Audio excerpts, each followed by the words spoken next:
오늘 함께 보실 말씀은 빌립보서 1장 3절에서 6절까지 3절에서 6절까지 말씀을 보도록 하겠습니다.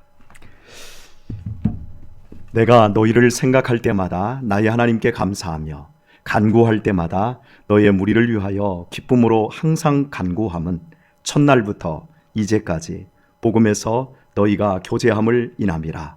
너희 속에 착한 일을 시작하신 이가 그리스도 예수의 날까지 이루실 줄을 우리가 확신하노라. 아멘. 말씀을 나누고 싶었습니다. 복음을 나누고 싶습니다. 코로나로 말미암아서 예배가 계속 휴회가 되어지고 모이는 우리의 모임들이 자꾸 제한이 되고, 그래서 모이는 숫자도 줄고 또 모임의 빈도도 줄었습니다. 주일 오후 예배를 못 드린 지가 2년입니다. 이런 상황 속에서 다른 부분들에 대한 메마름은 우리가 얼마든지 견딜 수 있겠지만, 영적으로 그리스도 예수 안에서 살아남는 우리들은 영적인 메마른 만큼은 견딜 수가 없습니다. 그래서 그 어느 때보다도 이 코로나 시대를 통해서 우리는 복음에 목말라 하고 있고 예배에 더 갈증을 느끼고 있는 것 같습니다. 오늘 이 밤 말씀을 나눌 때 우리 교우님들, 듣는 성도들, 우리 성도님들 마음속에서 영적인 시원함과 생명의 풍성함이 더해지기를 우리 주 예수님의 이름으로 축복합니다. 본문 3절과 4절을 보면 빌립보 교인들을 생각할 때마다 하나님께 감사한다. 이것이 바울의 첫 일성이었고요. 두 번째 말씀은 빌립보 교인들을 위해서 기도할 때마다 기쁨으로 항상 기도하게 된다. 이렇게 표현하고 있습니다. 목사로서 제가 우리 성도님들을 생각할 때마다 참 감사하다. 어떤 분을 생각할 때는 정말 감사하고 기쁘고 즐거움이 담긴 그런 회상을 갖는 반면, 어떤 분들을 생각할 때는 참 마음이 아픈 경우도 있습니다. 그리고 제가 기도할 때마다 그 성도에 대해서는 참 기쁨으로 기도가 되어지는데요, 어떤 성도들에 대해서는 참 아픈 가시처럼 기도가 되어지는 경우도 있습니다. 바울 사도 역시 수없이 많은 교회를 개척하고 선교 사역을 13년이나 하면서 정말 다양한 사람들, 많은 교회들을 세웠습니다. 그런데 그 교회에서 바울이 생각할 때 참 아팠던 교회들이 있었어요. 대표적으로 고린도 교회였겠지요. 그래서 고린도 교회에 보게 되면 그 교회의 그 분란 가운데 여러 가지 은사들을 얘기하면서 제일 큰 은사를 사모해야 된다. 그것은 사랑이다. 얼마나 사랑이 없었으면 사랑을 은사로 권면을 했겠습니까? 반면에 오늘 본문에서 읽은 바와 같이 바울은 빌립보 교인들을 생각할 때마다 나의 하나님께 감사한다. 그리고 그들을 위해 간구할 때마다 기쁨으로 항상 간구한다. 이렇게 말하고 있습니다. 사람은 누구나 다르지 않습니다. 생각이 있고 감정이 있습니다. 감정이 어쩌면 우리 마음에, 우리의 삶에 전부일 수 있다라고 말하는 사람도 있습니다. 우리의 감정 속에 다양한 감정들이 있지만 그 중에서 이 기쁨과 이 감사의 감정은 정말 우리의 삶을 행복하게 만들지 않습니까? 바울 역시 빌립보 교인들을 통해서 얻어지는 그 기쁨의, 그 감사의 감정들이 있었어요. 바울은 그 이후 빌립보 교인들을 생각할 때마다 기쁘고 감사한 이유를 5절에서 이렇게 밝히고 있습니다. 첫날부터 이제까지 복음에서 너희가 교제함을 인함이라 말씀합니다. 복음 때문입니다. 여러분, 세상에서 가장 귀한 게 무엇입니까? 복음입니다. 복음은 하나님께서 당신의 귀한 독생자 예수님을 통해서 우리를 값없이 의롭다 칭해 주시고 우리를 구원하시고 우리에게 영원한 하나님의 자녀된 권세와 천국을 물려주신 것입니다. 공짜로, 은혜로 우리에게 베풀어 주신 기가 막힌 소식이 복음입니다. 그리고 이 복음, 우리는 이 복음 안에서 서로를 만난 거지요. 바울 역시 복음 안에서 빌립보 교인들을 만나게 되었는데, 만나는 첫날부터 이제까지 지금 현재 바울은 로마 감옥에 갇혀 있는 힘든 시간 속에 있습니다.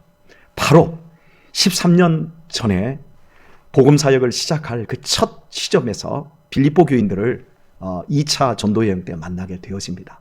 그리고 지금까지 복음 안에서 교제함을 인함이라 말씀하고 있습니다. 복음 때문입니다. 교회의 기쁨은 복음 때문입니다. 성도의 삶의 기쁨은 저 사람이 나한테 뭔가를 잘해주고 내가 저 사람과 함께하면 내 사업에 유익이 되고, 그런 기쁨 정도가 아닌 복음 안에서의 교제, 그것이 빌립보 교인들과 처음부터 이제까지 기쁘고 감사할 수 있는 이유라고 바울이 고백하고 있습니다. 우리 믿는 사람들에게는 특별한 영적인 경험이 있습니다. 세상 사람들은 도저히 알 수 없는 행복한 이 경험을 우리는 가지고 있습니다. 하나님께서 우리를 어떻게 만나주셨나 한번 생각해 보세요. 우리가 하나님의 뜨거운 부르심에 은혜를 받을 때, 이것을 하나님께서 우리를 만져주시고 우리를 변화시켜 주시고 우리에게 새 생명의 기쁨을 주시는 이 순간들을 부흥이라고 얘기해 보십시다. 그 부흥의 순간에는 나 혼자만 있지 않았습니다. 여러분이 한번 다 생각을 해보시면, 내가 은혜 받던 자리 과연 혼자였던가요? 아니요. 내가 은혜 받던 자리에 함께 기도하고 함께 섬겨주고 함께 같은 자리에서 찬양하고 예배했던, 교제했던 사람들이 분명히 있었을 것입니다. 저 역시도 제가 은혜를 받았던 부흥의 순간순간들이 제 젊은 시절에 있었는데, 그때 어김없이 믿음의 사람들이 그 자리에 있었습니다. 저는 30여 년이 지났지만 그때 그 시절을 눈을 감고 회상을 하면 막 떠오르는 사람들이 있습니다. 그때 함께 둥그렇게 모여서 갈멜산 기도원에서 둥그렇게 모여서 손잡고 기도했던 청년들을 잊을 수가 없습니다. 수원신학교를 다닐 때는 함께 칠보산에 올라서 산기도에 함께 갔던 제 동기 전도사님들을 잊을 수가 없습니다. 이렇게 추운 날 그 산 위에 그 바위 위에 올라가서 박스 하나씩 가지고 가서 그걸 뒤집어 쓰고 주여 하면서 이쪽에서 저쪽에서 주여 할 때 함께 뜨겁게 기도하며 그 은혜 받았던 순간들, 종신에서 정오의 기도 시간 소래교회 예배당 그 뒤쪽에서 함께 나라와 민족과 우리의 장래를 위해서 함께 기도하며 뜨겁게 부흥을 체험했던 제 동기들이 있었습니다. 제가 그런 사람들을 생각할 때마다 감사가 나오고, 지금도 역시 그분들이 생각날 때 기도할 때마다 기쁨 가운데 기도하게 되었습니다. 사랑하는 교회 여러분, 여러분들도 한번 생각을 해보십시오. 우리 교회가 19년이라는 세월을 지나오면서, 사실은 짧았다면 짧지만 또 길다면 길 수도 있는 시간들이었지만 많은 사람들이 우리와 함께 했습니다. 그리고 코로나 직전까지 우리는 정말 뜨겁게 예배했었습니다. 공간에 부족함에도 불구하고 성도들이 뜨겁게 예배했고 정말 충성스럽게 봉사하며 맛있는 식사를 준비하셨고, 우리 주일학교 우리 학생들은 맛있게 먹고 설거지하고 서빙하고, 그리고 오후 예배를 기다리면서 커피 마시면서 막 다양한 이야기를 주제로 꽃을 피우면서 우리 함께했던 그런 추억들이 있지 않습니까? 이 코로나로 말미암아 우리가 그때 그 시절이 얼마나 가슴 저미도록 지금 마음 아프게 그리워집니까? 사랑하는 교회 여러분, 우리 이제 코로나가 어떤 모습으로든지 이제 우리의 이 일상을 지금 굉장히 옥죄이고 있지만, 분명한 건 코로나로 말미암은 그 데미지들이 있음에도 불구하고 우리가 이렇게 영적으로 그때 그 시절을 사모하는 마음을 가지고 있다면, 이 코로나가 조금 약해진 이후에 우리 다시금 뜨겁게 성도의 교제를 시작을 하셔야 할 것입니다. 그것이 우리가 복음에 참여하는 일이고, 그것이 우리를 기쁨으로 감사로 행복하게 만드는 일입니다. 사랑하는 교회 여러분, 우리 뜨겁게 교제할 수 있는 그런 은혜를 꼭 회복할 수 있기를 예수님의 이름으로 축복합니다. 바울에게 있어서 빌립보 교회는 꿈에도 잊을 수 없는 교회였습니다. 바울이 전도할 때 자신이 계획한 대로 이렇게 아시아 전도를 했었고, 또 비두니아 전도를 하려고 이렇게 나가는데, 이 빌립보는 유럽의 첫 문입니다. 이 지금의 터키 쪽에서 배를 타고 건너면 보스포러스 해협이라고 하는 그리 크지 않은 한 1km에서 한 2km 사이 정도 되는 이 작은 해협이 있습니다. 이 해협을 두고 아시아와 유럽으로 나뉘어지는데, 바울은 아시아 전도를 꿈꾸고 있었는데 그날 밤에 성령께서 바울에게 나타나셨습니다. 그래서 그 성령님께서는 그 마케도니아, 이 빌립보 쪽에 사는 사람들을 마케도니아라고 하는데요, 마케도니아 사람 하나를 환상 속에서 바울을 막 부릅니다. 와서 건너와서 우리를 도와달라. 그래서 바울이 하나님의 인도하심이라고 믿고 건너가게 되었고, 그곳에는 회당이 없었습니다. 유대인들이 모여서 하나님의 말씀을 공부하는 회당이 없었는데 거기에 그냥 기도처만 있었습니다. 그래서 오늘 루디아라고 하는 비단 이 장사, 이 자주장사로 나오는데 옷감 장사입니다. 굉장한 여인이었던 것 같습니다.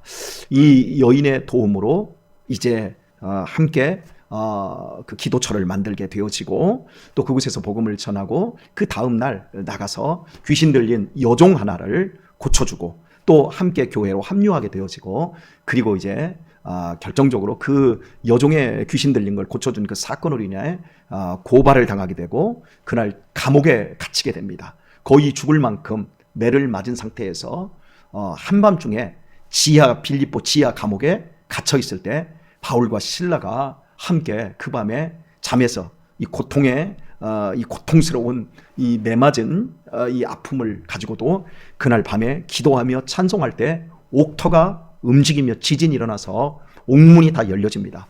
그리고 간수는 자신이 맡은 죄수가 도망친 줄 알고 자살하려고 하지요.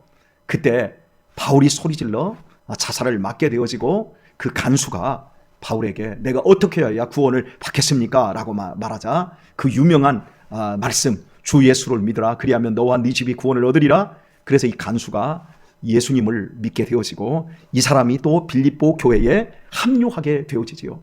성령의 전권적인 은혜의 역사 속에서 빌립보 교회가 유럽의 첫 교회로 세워졌습니다. 저는 이 송탄 장로교회가 제가 담임한 첫 교회입니다. 아마 저는 이 첫 교회를 마지막 교회로 끝나게 되어질 것 같습니다. 그래서 뭔가 이렇게 비교할 것은 없을 텐데요, 바울 사도는 수없이 많은 교회들을 세웠습니다. 그리고 에베소에서는 물론 제일 목회를 오래 한 게 한 3년이었고 짧게 이렇게 지나갔거든요. 그런데 바울에게 있어서 대부분은 바울이 계획을 하고, 그리고 복음 전파 사역을 했었는데, 이 빌립보 교회는 성령께서 주도적으로 교회를 세우셨고, 바울에게 엄청난 기적의 역사들을 보여주시면서 유럽의 첫 교회를 세우게 되었거든요. 그러다 보니까 바울에게는 이 빌립보 교회를 잊을래야 잊을 수 없는 교회가 되었던 것입니다. 이런 흔적, 우리 사랑하는 교우 여러분, 여러분에게 바울 사도가 가졌던 빌립보 교회, 결코 잊을래야 잊을 수 없고 생각할 때마다 감사하고, 그 교인들을 생각날 때 기도할 때마다 기쁨으로 간구할 수 있는 것처럼, 여러분에게 이 송탄 장로교회는 이런 교회가 되었으면 좋겠습니다. 그것이 복음에 참여하는 겁니다. 우리가 복음에 참여할 수 있는 이 일은 하나님이 우리에게 힘들게 하시고 우리를 고통스럽게 하려고 하는 것이 아니라, 복음에 참여하는 일이야말로 정말 삶의 기쁨이요 생명의 약동을 느낄 수 있는 일이라고 할 수 있습니다. 복음은 하나님의 나라를 확장하는 일입니다. 그리고 복음 전파 그 사역 속에 예수님이 함께하기로 했습니다. 복음을 증거할 때 예수님이 일해 주시고, 예수님께서 그 복음 일하는 사람에게 복을 주시고, 그 복음에 참여한 사람들을 하나님이 풍성한 은혜로 이끄시기 때문에, 사랑하는 교우 여러분, 이 교회를 섬기시면서 여러분에게 잊을 수 없는, 바울 사도에게 있어서 빌립보 교회를 잊을 수 없었던 교회처럼 여러분의 인생 속에서도 바울 사도 이 송탄 장로의 교회가 잊을 수 없는, 생각날 때마다 기쁘고 감사할 수 있는 교회가 될 수 있도록 신앙생활 그렇게 잘 하실 수 있기를 바랍니다. 자, 첫날부터 교제함이라 이렇게 말하고요. 6절을 보면 너희 속에 착한 일을 시작하신 이가 그리스도 예수의 날까지 이루실 줄을 우리가 확신하노라 말씀하고 있습니다. 교제했다. 그리고 착한 일을 시작하신 이가 이렇게 말하거든요. 여기에는 이제 사도행전에 나타난 말씀으로 이 본문을 들여다볼 필요가 있습니다. 바울이 복음을 전하는 가운데 바울은 천막을 만드는 일을 하면서 자비량이라고 할까요? 스스로 돈을 벌면서 선교 사역을 했습니다. 그런데 그것이 복음 사역, 돈을 벌기 위해서 복음 사역을 이용한 것이 아니라 복음을 전하는 사역을 위해서 이 천막 만드는 일을 했기 때문에 경제적으로 항상 쪼달리고 힘들었어요.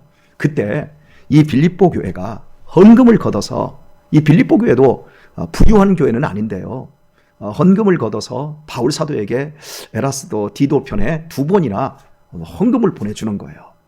그래서 바울이 그때마다 굉장히 힘을 낼 수 있었고, 또 바울은 그것을 굉장히 큰 고마움과 위로와 격려로 받았던 것입니다.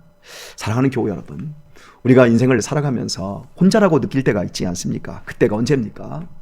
형제가 있고 또 우리의 친구들이 있어도 참 돈 같은 거 참 경제적으로 어려울 때, 또 내 자녀가 너무 속을 새길 때, 그때 누군가의 도움을 좀 받고 싶은데, 누군가와 좀 이야기를 나누고 싶을 때, 그때 하지 못하면 정말 외롭고 너무 힘들게 느껴지지 않습니까? 바울 사도는 선교사로서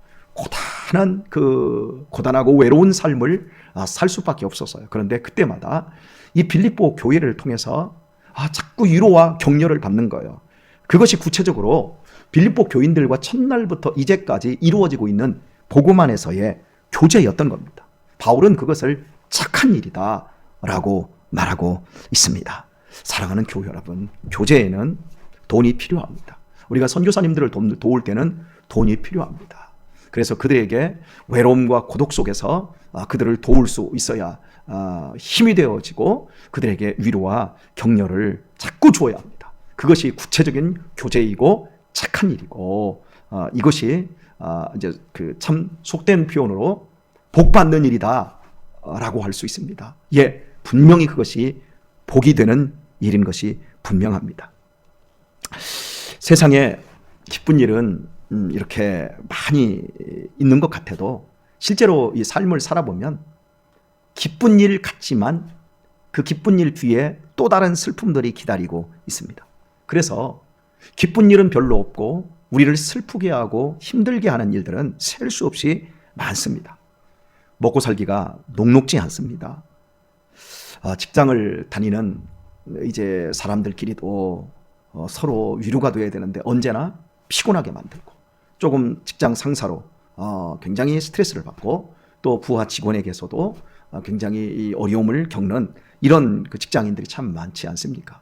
위로와 쉼이 지지가 필요한 가정에서도 상처를 받고, 이것이 현대인들의 삶이라고 할 수 있을 것 같습니다. 이럴 때일수록 세상에서 기댈 데 없고 위로받을 길이 없을 때 성도들의 참된 교제가 우리에게 위로를 줍니다. 여러분, 성도들에게서 사랑을 받고 인정을 받고 지지를 받는 건 굉장히 우리의 삶을 이렇게 유덕하게 만드는 일입니다. 혹시 그것을 여러분 원하십니까? 그러면 여러분이 먼저 구체적으로 그것을 필요로 하는 사람이 그것을 먼저 실천하십시오. 예수님께서 우리에게 말씀한 인생사 황금률은 네가 대접을 받기 원하느냐? 그럼 네가 먼저 대접을 하라는 겁니다. 이렇게 내가 먼저 서로에게 위로가 되어지고 구체적으로 착한 일을 시작하고 또한 그 사람들과 교제하게 되어질 때 우리는 서로 행복한 삶을, 행복한 신앙생활을 누릴 수 있게 되어지는 겁니다. 빌립보 교인들의 작은 성의는 바울에게 큰 위로였습니다. 오늘 저는 이제 목사로서 참 우리 성도님들에게 위로가 되고 격려가 되어야 하는데요. 우리 성도님들 아픈 분들도 참 많고 어려운 일에 직면해 있는 성도들도 참 많습니다. 제가 일일이 요즘 참 신방하는 것도 어렵습니다. 저도 좀 감기 증상이 좀 있고 우리 애들도 좀 감기 증상이 좀 나타나면 제가 선뜻 이렇게 아프신 분들의 신방 가는 게 굉장히 조심스러워집니다. 그래서 위로를 줘야 되는데 위로를 주지 못할 때가 참 많은 것이 안타깝게 느껴집니다. 그런데 충분히 위로를 줄 수 있는 위치에 있고 신앙의 연조나 삶의 어떤 수준이나 이렇게 봤을 때 다른 사람에게 분명히 위로도 주고 다른 사람과 풍성한 교제를 통해서 세워주고 격려해 줄 수 있는 그런 성도들이 있습니다. 그런데도 그걸 하지 못하는 성도들을 보면 참 안타깝게 느껴집니다. 저희 교회 문제만이 아닌 요즘 많은 교회들의 문제는 교회 안에 영적인 자폐증에 걸린 사람들이 너무 많다라는 겁니다. 그래서 아무런 교제 없이 너는 너 나는 나는 그냥 교회 와서 살짝 예배드리고 그냥 가고 나 신경 쓰지 마 나도 너 신경 쓰지 않을게 이러면서 교제는 전혀 없이 자기 안에 갇혀서 한없이 자기를 연민하고 스스로 통제할 수 없는 감정의 수렁에 빠져 있는 성도들이 참으로 많다라는 겁니다. 우리 교우님들은 절대 그러지 마십시오. 여러분 세상에서 이제 우리가 사는 시간들은 모두 기회입니다. 사랑할 수 있는 기회, 섬길 수 있는 기회. 우리가 마지막 날 주님 앞에 설 때 너 얼마나 많이 사랑했니? 너 얼마나 많이 섬겼니? 너 얼마나 많이 세상의 소금과 빛으로 살았니? 너 얼마나 너희 교회에서 네가 섬기는 그 교회에서 얼마나 많은 사람들에게 너는 기쁨이 됐고 많은 사람들이 너를 생각할 때 정말 너는 골칫거리니 아니면 너는 정말 감초와 같이 달콤한 사람이니 하나님께서 마지막 날에 물으시는 날이 분명히 올 겁니다. 그날을 생각하시면서 우리 서로에게 돕는 손길, 착한 일 많이 하시고 참된 믿음의 교제 하셔서 나도 힘을 얻고 또한 당신에게도 힘을 얹어주는 그러한 사람이 되었으면 합니다. 오늘 말씀 이제 끝을 한번 생각을 해보도록 하겠습니다. 6절을 보면 너희 속에 착한 일을 시작하신 이가 그리스도 예수의 날까지 이루실 줄 우리가 확신하노라. 바울 사도가 빌립보 교인들에게 너희들 정말 착하다. 나에게 이렇게 위로의 헌금, 격려의 헌금을 이렇게 보내주고 너희들 착하다 그러지 않았어요. 너희 속에 착한 일을 시작하신 이가 이렇게 말하고 있어요. 빌립보 교인들에게서 받은 그 사랑으로 말미암아 바울이 당신들에게 너무 감사합니다 이렇게 말하지 않고 당신들을 통해서 일하신 분이 있다. 그분은 너희 속에서 착한 일을 하신인데 그분이 그리스도 예수의 날까지 이루실 줄 우리가 확신한다. 여러분 놀라운 표현이에요. 저는 신학교 때 저에게 등록금을 한번 주셨던 우리 집사님 한 분이 계셨는데요. 정말 감사했어요. 그분에게 감사했는데 저는 나중에 이제 감사하다가 그분을 통해서 하나님이 이분을 통해서 나를 위로하셨구나 그걸 깨달았어요. 그래서 내가 복음을 전하고 정말 하나님 앞에서 중심을 지키고 살아간다고 하면 하나님께서 이 사람 저 사람 이렇게 사람을 통해서 나를 위로하시고 격려하시고 지지해 주시겠구나. 그걸 젊은 날 깨달았습니다. 저는 제 주변에 저를 돕는 우리 성도님들을 보면 기가 막히게 고맙습니다. 너무너무 감사합니다. 정말 사랑하고 존경합니다. 그렇게 제가 이야기할 수 있는 이유는 그분들이 가진 성품과 인격과 믿음으로 제가 말씀하고 있는 것이 아니라 그분들 속에서 살아서 역사하시는 성령님 때문입니다. 성령님이 그들 속에서 착한 일을 하게 하십니다.